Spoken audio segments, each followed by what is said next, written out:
Good morning বন্ধুরা, তোমরা সবাই কেমন আছো? আশা করছি সকলে খুব ভালো আছো আর সুস্থ আছো।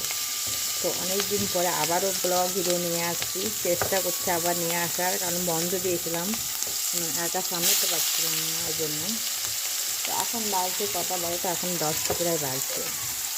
আর আমি একটু রান্না বসিয়ে দিয়েছি, কারণ স্কুলে মেয়ে খেয়ে যাবে আর মেয়ে এখন পড়তে গেছে। তো মেয়ের পছন্দের আলু ভাজছি, আর এদিকে প্রেশারে ভাতটা বসিয়ে দিয়েছি। কারণ কী বলো তো, এই চালটা হতে খুব দেরি হয়, তো ভাবলাম প্রেশারে বসিয়ে দিই, কারণ নাহলে মেয়ে খেয়ে যেতে পারবে না। তো এই যে মেয়ে আলু ভাজাটা খুবই পছন্দ করে, মানে মেয়ে বলে বলবো না, আমার ছেলেও ভালোবাসছে আর আমিও খুব ভালোবাসি। তো এর সঙ্গে হবে ডাল। তো ডালটাকে সবজি দিয়ে করবো ভাবছি, আজকে তরকারি করব না, সবজির তরকারি হবে না। তো চলো এটাকে ঢাকা দিয়ে বসিয়ে রাখি। জন্য হবে, ছেলে মেয়ে সবাই খাবে।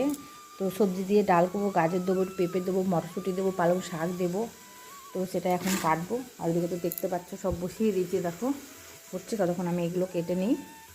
এর জন্য সবজি ডাল রেডি, মানে হয় না এখনও, কাঁচা। আর আমি এদিকে আলু ভাজা তুলে নিই, কারণ আলু ভাজাটা হয়ে গেছে, দেখো ভাতও হয়ে গেছে, ছুটি পড়ে গেছে। কারণ প্রেশারে না দিলে না, দাদাভাই মেয়ে খেয়ে যেতে পারবে না স্কুলে। আর যে মেয়ের পছন্দের আলু ভাজা হয়েছে, এখন মাছ ভাজা হবে, ডালটা বসিয়ে দিই, কারণ আমি কতগুলো শার্ট কেটেছি, সেগুলো এখনও মেলা হয়নি টান টান করে। তো সেটা এখন মেলে দেবো। কড়াইটা এখন একটু বন্ধ থাকবে, কারণ এখানে প্রেশারটা বসিয়ে দেবো, ছোটো প্রেশারটা আর কি। দেখো কখন কেচেছি, মেলা হয়নি, কত রোদ উঠে গেছে। তো এখন বেলবো, এগুলো কালকেকার। আর তোমাদেরকে তো আমার গাছগুলো আর দেখানোই হচ্ছে না, আমি পরে তোমাদেরকে দেখাবো। ও মেলে দিলাম, এই দেখো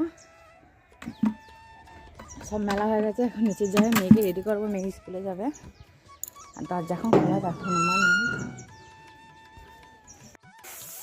এই দেখো মাছ ভাজা হবে। আর এইগুলো সে হচ্ছে সেই মাছ, এইখানে আমাদের সরস্বতী পুজোর প্যান্ডেল করা হয়েছিল, তো এই মাছগুলো সেখানে রাখা হয়েছিল আর কি, জল করে। তো আমার ছেলে সেই মাছ ধরতে গিয়ে পড়ে গিয়েছিলো, এই জন্য আমার ছেলেকে অনেকগুলো মাছ দিয়েছে, ভাজতে হবে তো। তো এই মাছ আনতে গিয়ে আমার ছেলে পড়ে গিয়েছিলো জলে। তো কালকেও হয়েছে, আজকেও বাকিটা হয়েছে, তাই সেটাই ভাজছে এখন। দেখো গোপুসোনাকে এখন স্নান করাবো আমি। দেখো ছাদে আসলাম, আর খুব রোদ্দুর, ওই জন্য ছাদেই আসলাম, কারণ নিচে খুব ঠান্ডা, মানে গরম গরম ভাব উপরে, কিন্তু নিচে নেই। তো নিচে গরম জল, এটা রে দেখো কি কাণ্ড, রে বাবা, আমি একটু গরম জলকে গামছা দিদি, সেই জলটুকু না গায়ে ঢেলে ফেললো। বাপরে বাপরে, হয়ে যেতে হবে। হ্যাঁ দেখেছো তো, যেদিকে তাকাবো না। জামা খোল, দাঁড়া। দেখো যেগুলো তখন মেলে গেছিলাম, কিছুটা কালকে ছিল আর আজকে শুকিয়ে গেছে, মানে রোদের তাপটা খুব, মানে গরমকাল গরমকাল ভাব একটা। দেখো এগুলো সব এখন কাঁচা হলো, তো এইখানেই কেচে ছেলেকে স্নান করে শ্যাম্পু ট্যাম্পু করে দিলাম। তো আমি একটু বসে থাকি এখন। ছেলেকে দেখো, ওই দেখো মেয়ের প্যান্ট পরে দিয়েছি, কারণ ওর প্যান্ট আমি কেচে দিয়েছি, দেখো ওকে দেখো একবার। আর গপুকে দেখো, ওগুলো ফেলে না বাবা, মা হয় না, মায়ের কথা শুনবে না তুমি? হ্যাঁ বাবু, সব সময় দুষ্টুমি আমার ছেলে, দেখেছো? ওই দেখো সব সময় দুষ্টুমি। এ বাবা দেখছো, সব গাছপালা ভেঙে ভেঙে আমার কিছু থুচ্ছে না গো, আমি কি করবো আমার ছেলেটার জন্য।